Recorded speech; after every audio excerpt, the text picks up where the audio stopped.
Thank you, Madam Chair. Good morning, committee. Senate Bill 67 may look familiar to you because it is the same as Senate Bill 112 that passed out of this committee and the Senate in 2023. And now it's back again as Senate Bill 67. It authorizes registered nurse anesthetists to engage in independent practice and prescribe drugs, and prohibits registered nurse anesthetists from performing an abortion or prescribing drugs to induce an abortion. This bill amends KSA 65-1158 by striking the list of authorized activities that a registered nurse anesthetist can perform, and replaces these items with the language may practice as an independent advanced practice registered nurse to the full extent of the licensee's education and qualifications, except that such registered nurse anesthetist shall not perform surgery for the purposes of implantation of medication reservoirs for drug delivery devices. Subsection B provides that a nurse anesthetist may prescribe, procure, select, order, and administer any drug consistent with the licensee's education and qualifications. And subsection C prohibits a registered nurse anesthetist from performing or inducing an abortion or prescribing or giving out drugs to perform an abortion.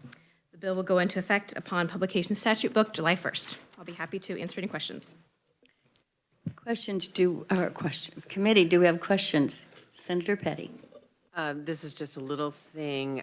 So, Janet, on the second page, does it say shall not, is that just a double typo there? Uh-oh. That would appear to be a duplicate language, yeah. I wonder if that's in Senate Bill 112 as well, because this was just a mirror of that bill. I'll have to go back and check that. It would take us years to catch Yeah. up. Additional questions, committee? Senator Thompson. Thank you, Madam Chair. So if I read this correctly, the stricken language where they have an interdependent role with a physician or dentist, they're not supervised then at all by a dentist or physician. Yes, they would be allowed the independent practice to do pursuant to their qualifications. Okay. Thank you, Jenna. Thank you, Madam Chair. Additional questions, committee? Seeing none, we will begin with our testimonies. We will start with oral proponents, and that would be Jeremy Salisbury. Welcome to committee. Thank you. I'm sorry, you have 4 minutes. Chairwoman Gossage, Vice Chair Clifford, and the honorable members of the Senate Public Health and Welfare Committee. My name is Jeremy Salisbury. It's my pleasure to submit the following testimony on behalf of the over 900 members of the Kansas Association of Nurse Anesthetists. I am a practicing CRNA from Wichita. I have practiced in Kansas during my career working in level 1 trauma centers, specialty hospitals, ambulatory surgery centers, as well as in dental offices. Additionally, I served for over 20 years in the United States Army before retiring from the Army Reserve in 2016. During my time in the Army, I deployed to both Iraq and Afghanistan, where I served as an independent anesthesia provider on forward surgical teams. I come before you today to speak in support of the modernization of nursing statutes in Kansas to allow CRNAs to continue to provide safe, high-quality patient care without unnecessary barriers. The Kansas Association of Nurse Anesthetists respectfully requests that you support Senate Bill 67. Nurse anesthetists have been providing anesthesia care to patients in the United States for more than 150 years. CRNAs provide anesthesia in collaboration with surgeons, anesthesiologists, dentists, and other qualified healthcare professionals. They practice in every setting in which anesthesia is delivered: traditional hospital surgical suites, obstetrical delivery rooms, critical access hospitals, ambulatory surgery centers, the offices of dentists, ophthalmologists, plastic surgeons, and pain management specialists, and U.S. military, public health services, and Department of Veterans Affairs healthcare facilities. CRNAs enable healthcare facilities in medically underserved areas to offer obstetrical, surgical, and trauma stabilization services. In addition to delivering essential healthcare in thousands of medically underserved communities, CRNAs are the main providers of anesthesia care for women in labor, with 50% of rural hospitals using a CRNA-only model for obstetric care, and for the men and women serving in the U.S. Armed Forces, especially on front lines around the globe. CRNAs serve as the backbone of anesthesia care in rural and other medically underserved areas of the United States. A 2019 study indicates that CRNA delivery models predominate in rural areas, 61% in ambulatory surgery centers, 55% in small hospitals, and 35% in large hospitals. There are approximately 900 CRNAs actively practicing in Kansas, making up more than 80% of all anesthesia providers in the state. A nursing economics study found that CRNAs are providing the majority of anesthesia care in U.S. counties with lower income populations and populations that are more likely to be uninsured or unemployed. They are also more likely found in states with less restrictive practice regulations where more rural counties exist. Further, a CRNA acting as a sole anesthesia provider is the most cost-effective model of anesthesia delivery, according to a groundbreaking study which considered the different anesthesia delivery models in use in the United States today. The results show that CRNAs acting as a sole anesthesia provider cost 25% less than the second lowest cost model. To illustrate what this looks like in Kansas, of the 105 counties in Kansas, 73 counties rely upon CRNAs as the exclusive anesthesia provider. 14 counties have both CRNAs and physician anesthesiologists, and 18 have no anesthesia providers at all. In addition, the Federal Trade Commission has weighed in numerous times in support of removing restrictions on APRNs, including CRNAs, stating again in 2019 that consistent with patient safety, however, we have urged regulators and legislators to consider the benefits that more competition from independent APRNs, including CRNAs, might provide, especially benefits to patients. If APRNs are better able to practice to the full extent of their education, training, and abilities, and if institutional healthcare providers are better able to deploy APRNs as needed, healthcare consumers, patients, are likely to benefit from improved access to healthcare, lower costs, and additional innovation.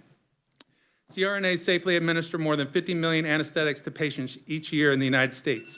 CRNAs are the primary providers of anesthesia care in rural America, and the expert anesthesia professionals. Thank you so much. I'm afraid your 4 minutes is up, but thank you for your time, and we do have your written testimony. Thank you, Chairman.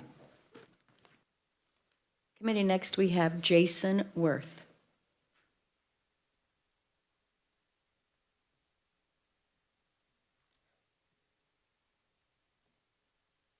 Good morning, Chairwoman Gossage and members of the committee. My name is Jason Worth. I'm a CRNA out of Manhattan, Kansas. Thank you for taking the time to hear my testimony in support of Senate Bill 67. As a CRNA practicing in rural Kansas, our practice statutes in its present form negatively impact patient access to quality care. Modernization of this statute is necessary to remove barriers and allow CRNAs to practice to the full extent of their training. As a native of Western Kansas, my family faced challenges with healthcare, particularly access to specialty care. Friends and family endured long and painful car rides just to receive treatment. These memories were at the forefront when my partner and I created our practice, and it continues to align with our mission today to positively impact communities by providing specialty health care to rural Kansas on behalf of an underserved population.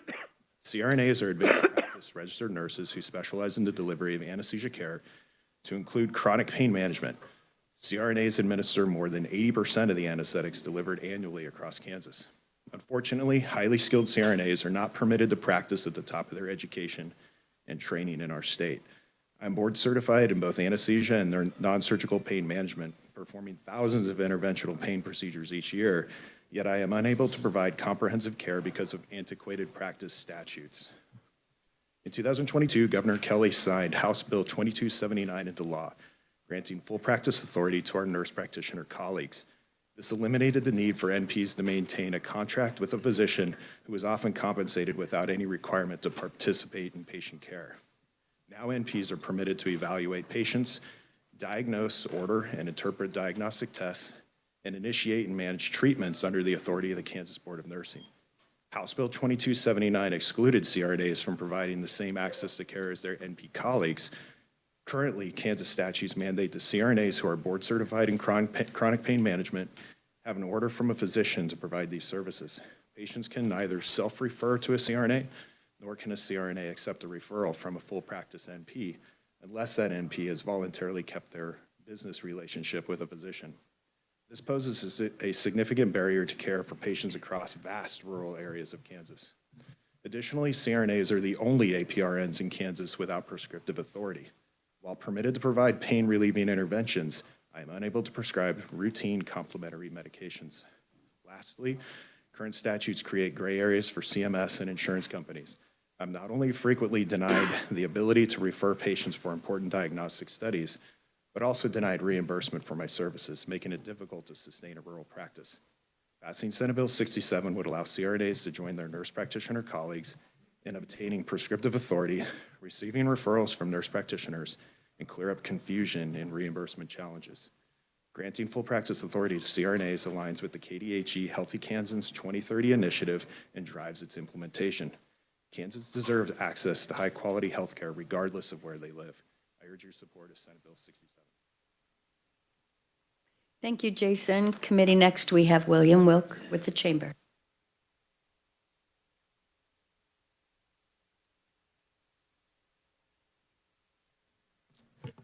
Good morning, Madam Chair and members of the committee. My name is William Wilk, Senior Director of Government Affairs for the Kansas Chamber of Commerce. The Kansas Chamber appreciates the opportunity to provide proponent testimony to Senate Bill 67, which authorized independent practice registered nurse anesthetists.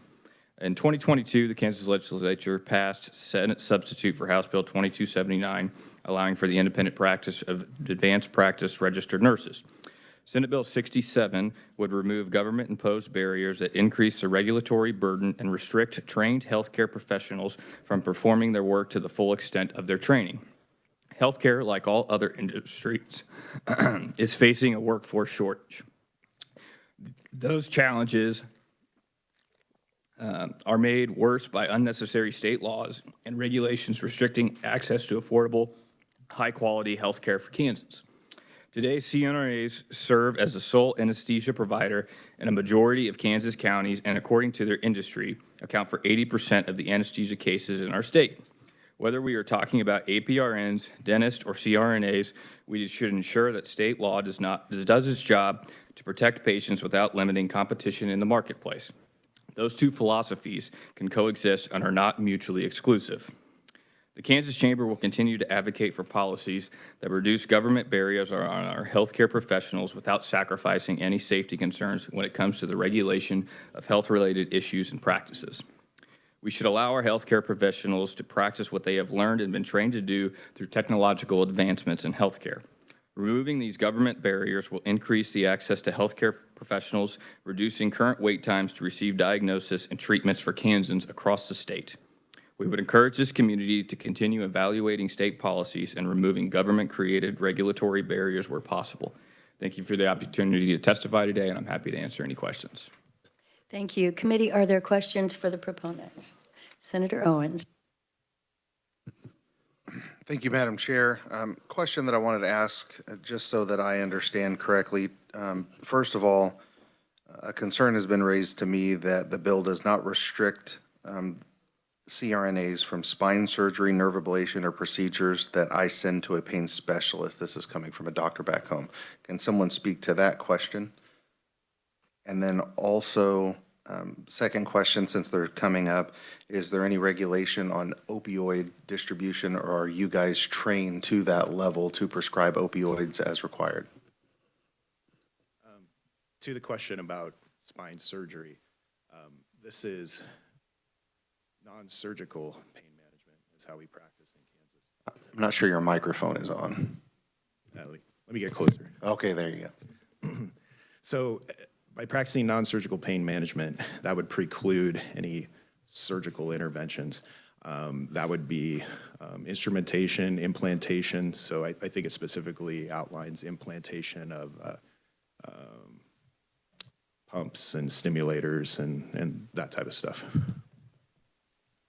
If I may, Madam Chair, so you're saying that that under the current proposal, you wouldn't be providing the spine surgery, nerve ablation, or procedures that get sent to a pain specialist? So as a pain specialist, I do provide nerve ablations, but this would not be interventional in the sense of implantables, and we're not opening the patient up. So, okay, and any restriction on opioids, or are you guys trained to that level to be able to prescribe those? So we are trained to that point. However, not using it currently in the state of Kansas would probably require some retraining on our part. I am certified in other states. I have a DEA number and prescriptive authority in many other states. And so I myself have stayed up to date on those regulations and requirements. However, if If you haven't, then you're going to need to be retrained on some of those nuances. Thank you. Thank you, Madam Chair. Additional questions, committee? Seeing none, we will move to our opponent testimony. Both sides received 12 minutes, so the first side had 3 conferees, so they had 4 minutes each. Opponents will have 6 minutes each, and we start with Rochelle Colombo. Good morning, Madam Chair, members of the committee. I'm Rochelle Colombo, Executive Director of the Kansas Medical Society, and we appreciate the opportunity to appear before you today and oppose Senate Bill 67, which allows for the independent practice of medicine by CRNAs. So you've heard a couple of bills referred to, House Bill 2279 from the year 2022 and Senate Bill 112, which was introduced 2 years ago here in the Senate. So I just want to take you back because there are some new members on this committee and give some background on this. House Bill 2279 removed the written protocol required for an APRN to prescribe, and it also gave specific authority to allow for the ordering of durable medical equipment. It did not in any other way alter their Practice Act or allow them to practice the healing arts. It didn't place them under the aegis of the Board of Healing Arts. It did not require them to participate in the Healthcare Stabilization Fund. It simply removed the requirement for a written prescribing protocol and allowed for the ordering of durable medical equipment. You've heard it said from the proponents today that they would like to have the same privileges as their APRN counterparts. This bill has come up for many, many, many years, not the CRNA bill, but the full APRN bill. CRNAs are one type of APRN, but they were specifically exempted at their own request from all these previous efforts to allow for broader practice authority for the APRNs. They came the year after and said, we would like to have the same privileges.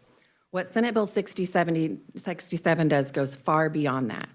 As you can see in the language, it says that no, it strikes the requirement for them to have a physician or a dentist order the anesthesia, and it goes on to say that they can do anything that they're trained to do. The only restriction in the bill, to answer your question, Senator Owens, is that they cannot place a medical reservoir, do surgery for the purposes of a medical reservoir. Now, you asked, could they do these things? And the answer was that person would not or has not done that. But the statutory language would not restrict it. So this is a much broader bill than what was passed by the legislature in 2022. The Kansas Medical Society believes that patients are best served when we have a physician-led team and a broad team of healthcare providers. I would argue that if this was a competitive issue, it would be before the Commerce Committee. The Health Committee takes up issues that protect patients. This is about patient safety, it's about standards, it's about regulation that is fair and protects patients. While we do not support what was passed a couple of years ago, that we believe patients would have been better served by leaving the written prescribing protocol in place, if what is achieved or what was desired by the legislature is to make this even across all types of APRNs, I would suggest that this isn't the right way to do it. One way it could be done, I've referenced in my testimony, is to amend 65-1150H, which is the CRNA Practice Act. It bears noting that the APRNs have a different practice act than the CRNAs. So if what they want is prescriptive authority, you could simply amend their practice act to say nothing in this act shall prohibit the prescribing should prohibit a CRNA from prescribing or the ordering of durable medical equipment. But that is, you could also pull the language from 1130 and add it into the CRNA Practice Act. But Senate Bill 67 does not equal House Bill 2279, which was passed a couple of years ago. These are very, very different issues, and this is much broader. I'll stop there, but I did want to say I brought with me today Dr. Mark Brady. He's a practicing anesthesiologist in the Kansas City area. He'd be happy to answer any technical questions about medical practice, and I know there are other physicians who will testify as well. And with that, I would stand for questions. Thank you. We will wait for all proponents. Thank you very much. Next, we have Dr. Kathy Perriman.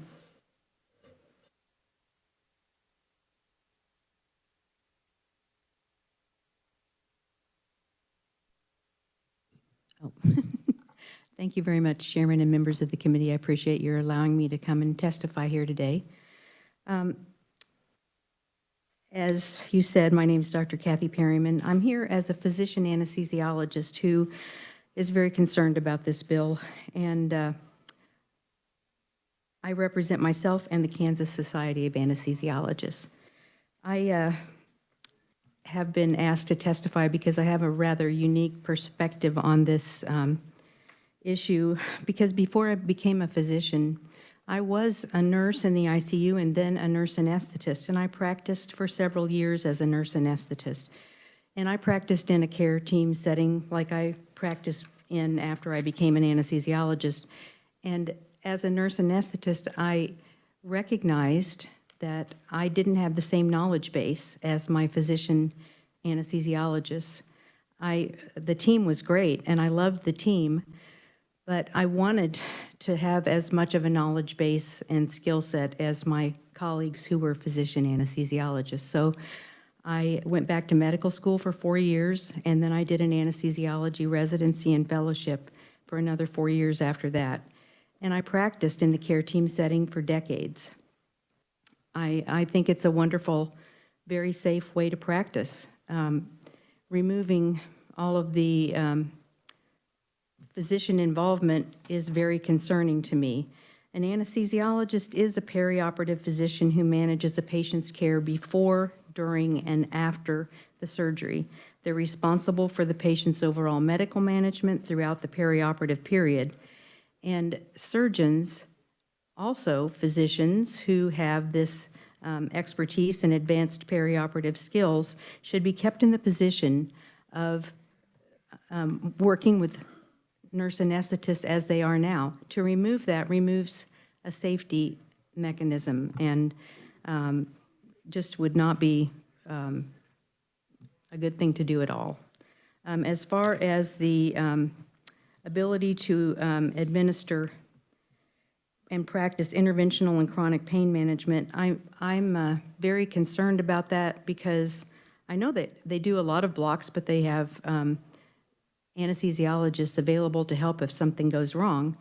But back in 2012, over in our adjacent state of Missouri, there was a law passed prohibiting nurse anesthetists from doing pain management on their own, because there were several patients who were injured and paralyzed from cervical blocks.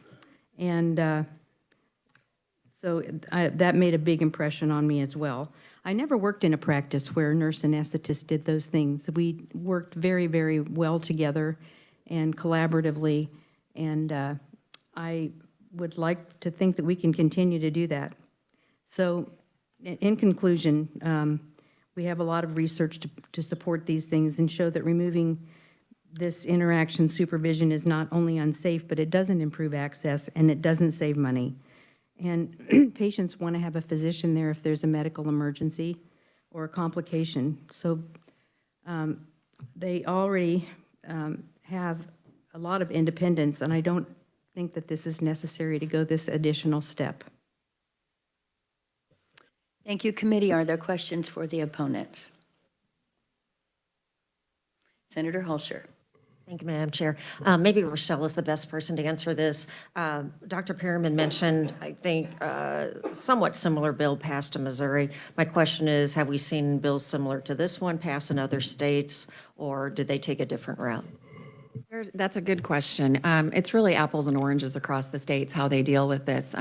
Some have done things broadly for all types of APRNs, some have parceled out. So it's very hard to compare them side by side. But I have not seen this approach, and again, would posit one of the things that got talked about today, and that we haven't talked about as much, is that when there's statements made about being the sole provider or having independent practice, having full practice authority. All of those things get applied with different definitions in different places. Kansas actually has one of the most lax laws, or did even prior to 2022, in that it doesn't require over-the-shoulder supervision. It doesn't require for a physician to be in the room, even in the same practice location as an APRN or a CRNA that they are supervising. So it's really different, and what some other states call independent practice doesn't include prescriptive authority, and here it does. So I'd say you should test all of us when we say that this is how they do it or they pass this somewhere else, because they're really different state by state. Senator Thompson. Thank you. Thank you, Rochelle. I'm always very cautious when sitting on the outside looking in, trying to judge someone else's professional skills. I had a professional career, and I don't think I'd want somebody out there making a decision about how much I could do or how much I couldn't. But I'm always concerned if we're, allowing an expansion of a practice where we're diluting the knowledge base. Is there a true shortage in the rural areas that we're trying to address with this? Or is it just an expansion? I never know. I mean, we are sitting here tacitly trying to figure out, I hate these scope of practice things because we're trying to figure out what the right thing to do is. So is there truly a shortage that has to be addressed? Can it be addressed in a different way? It sounds like you've got a solution in your testimony. I do.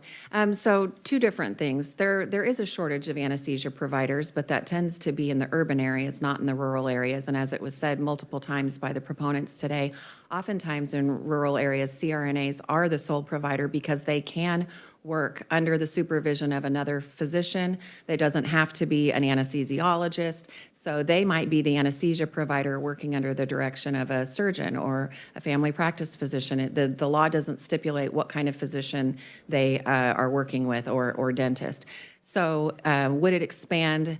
You don't suddenly have more CRNAs that are available. If we have a shortage in the state and they're mostly going into the urban areas, I don't think this is going to necessarily repopulate them into those rural areas. So does it answer the access question to the extent that there's a shortage? I would say no, because the highest demand is in urban areas. And this doesn't, so it's really not about, I don't think it's an access issue. Does it expand scope? Yes, significantly. And whether you are interested in having it be commensurate with the APRN bill, or you really want to allow no restrictions on CRNA practice, either one is an expansion of scope, a broadening, and a difference. Again, no one is born a physician, no one's born a CRNA, no one's born a PA. Those people go to school, they train for a specific profession through a specific model, and then they're regulated in different ways. And those professions are designed to be a part of a team. And so when that team dissolves and you don't have the same checks and balances built in, we believe that threatens patient safety. One quick follow-up. I know, for example, Ottawa, there's an Advent Health facility in Ottawa considered a rural hospital. And they do quite a bit of surgeries, but I had one situation where there was a surgeon there who had the skills to perform one surgery, but he didn't feel like he had the anesthesia team that he needed, and so we deferred to a different hospital. So that does happen. And we were having to move. This is in the case of my mom, fairly complex surgery, because he didn't feel, in his professional opinion, he felt, we don't have the people to do it here, so. I might, on that note, Dr. Brady would be a perfect person to speak to that if I could defer to him. Yeah. I'm sorry, and what was the question that you were asking? I guess, again, it goes to the shortage and, how people in rural areas get served.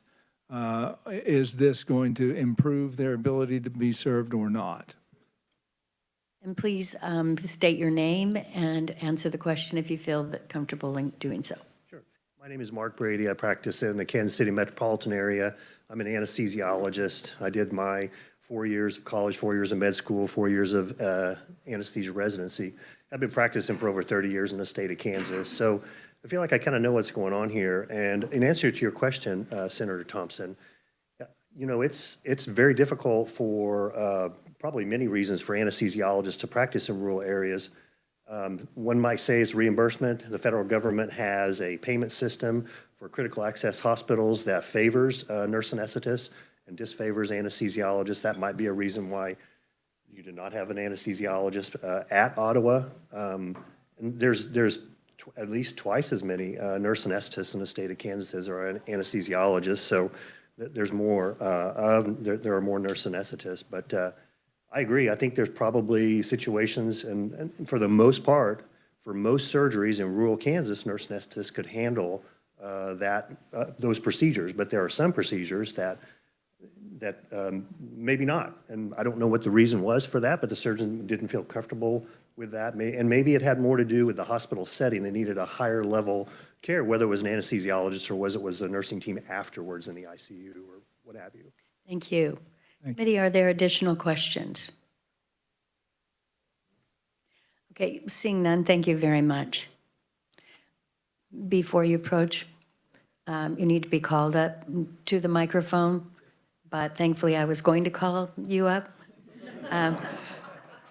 So, yes, you may. And I would just like for you to respond to two things. One, we heard about safety. Are you aware of any states that have passed anything that is as close to what you're requesting here as what was done? Have there been any safety issues? How long have they had it?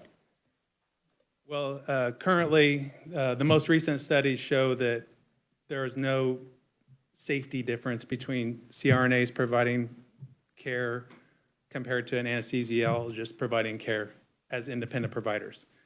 It has been shown that we provide care the safest when we collaborate as a team together and we work together. But there's no studies that say that, increases in poor patient outcomes have been seen anywhere that expansion of practice statutes have occurred. To answer your question, sir, about lack of anesthesia services or shortages, the big issue with this is not that, we're going to reduce shortages of anesthesia, but we are going to expand services to better accommodate care to patients in our rural communities.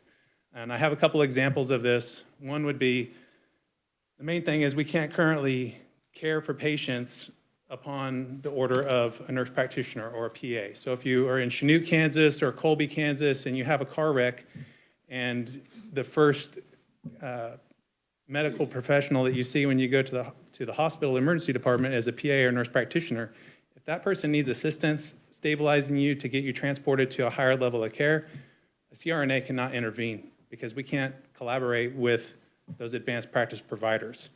And so you're relying upon the skills of that provider to secure your airway, intubate you, get you packaged up, get you on a helicopter, and get you to Wichita, Kansas City, or Denver. If we had the expansion of the services, we're still collaborating with those providers. We're not just going and doing anesthesia on our own. That's not what this bill is stating. We're not wanting to open up an anesthesia clinic on the side of the road so you can come in there and get your tattoo and be anesthetized while you're getting your tattoo. We still want to collaborate with providers. We just need to be able to collaborate with providers that are in the communities currently. So if there's a nurse practitioner or a PA that's primary care for that patient population, and you have a non-surgical pain management service in that community, then it would be ideal for that person to be able to just give you a referral so that you can evaluate and treat that patient. We're not asking to just go out and do anesthesia on our own. When we have surgeons in the OR, patients are there to see the surgeons so the surgeons can provide that surgery for them, but they need anesthesia services. Thank you. Yes, Thank you. Thank you. I would like to have Rochelle come back up to the microphone if you could, please. So you mentioned that in the rural areas of Kansas, most of the anesthesia is administered by the CRNA. Is that correct? I was repeating what the proponent said, that oftentimes they're the sole providers in their communities. Okay, so do we Anesthesia. know of any safety issues that have come up in those areas? Well, there's safety issues and all kinds of things, but this is a difference from those areas. They may be the sole anesthesia provider, but they're not working independently.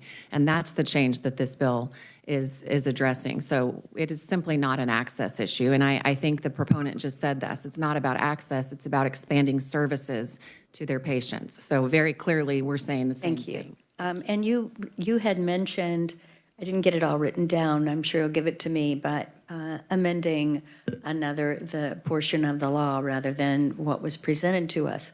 Have you visited with the proponents? Have you all come together? Have you had any conversations? Extensively, yes. We've suggested that again. And again, we don't support that. We don't believe that that's in the best interest of Kansans. But if we're having an honest conversation about having the same privileges between CRNAs and APRNs, these bills don't allow that. What would allow that would be the amending of Statute 65-1158 with the language that's included in my testimony. Thank you. Committee, other questions? Senator Petty. Thank you, Madam Chair. I actually think that my question was answered concerning the teamwork part of it, so. Thank you. Seeing none, this closes the hearing on Senate Bill 67. Thank you very much. Committee, we will turn our attention to final action on Senate Bill 82. And Jenna, would you give us a reviser's brief? Thank you, Madam Chair. Senate Bill 82 would require the Secretary for Aging and Disability Service to grant the physical environment waivers for nursing homes for certain emergency, rural emergency hospitals to provide a switch from a swing bed to a skilled nursing facility bed. Any questions of Jenna before we move further with this final action? Seeing none, do we have a motion on the Senate Bill 82? Senator Thompson? Thank you, Madam Chair. I move that we pass out Senate Bill 82 favorably. Second. Senator Owens? All in favor say aye. Aye. Opposed, no? This bill has passed out of committee. Now let's turn our attention to final action on Senate Bill 88. Jenna, will you give us a brief? Thank you, Madam Chair. Senate Bill 88 would require the state long-term care ombudsman and those regional long-term care ombudsmen to receive specific training in related to memory care. Committee, any questions of Jenna? Do I hear a motion on the bill? Senator Clifford? Thank you, Madam Chair. I move Senate Bill 88 favorably for passage. And do we have any discussion? Senator Blasey? Oh, second, all right. Any discussion or amendments? Madam Chair, I have an amendment. Okay, Senator Petty.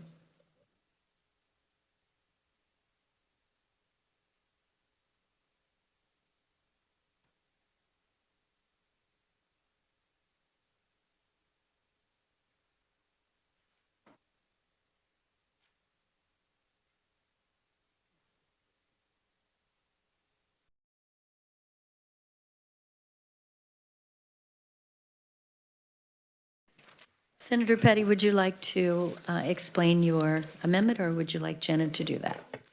I'll let Jenna go ahead.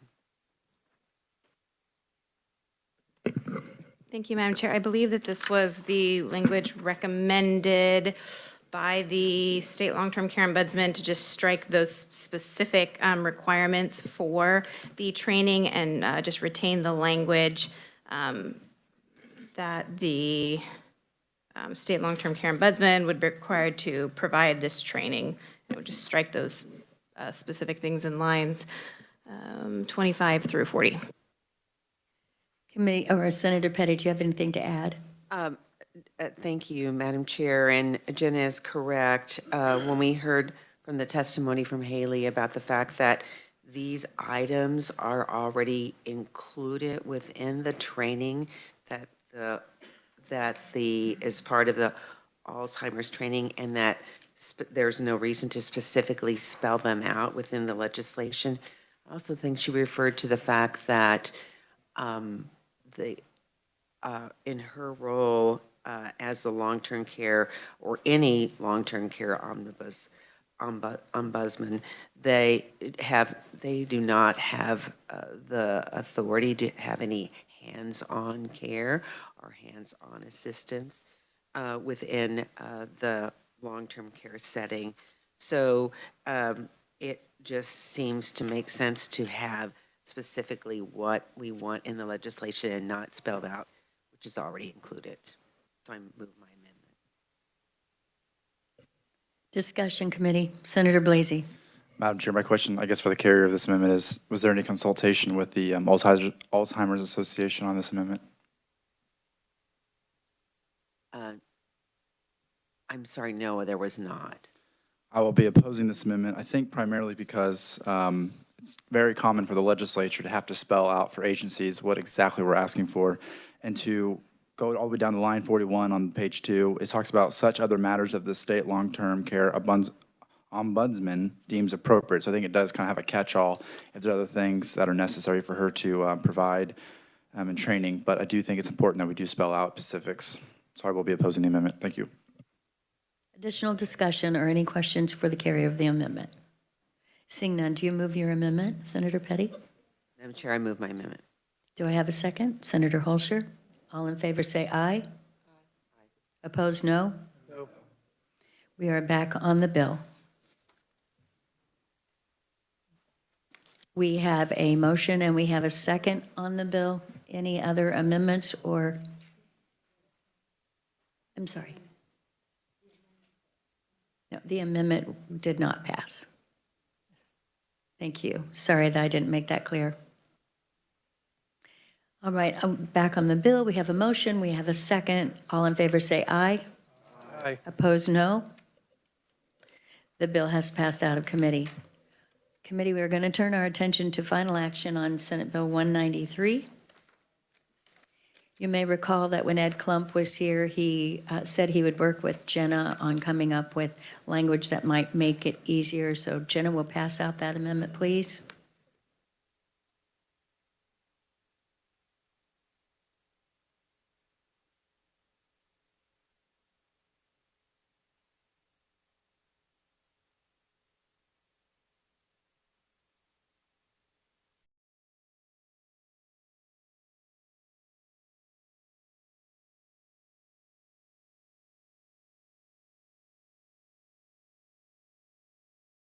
And Jenna, could you please explain the amendment to the committee?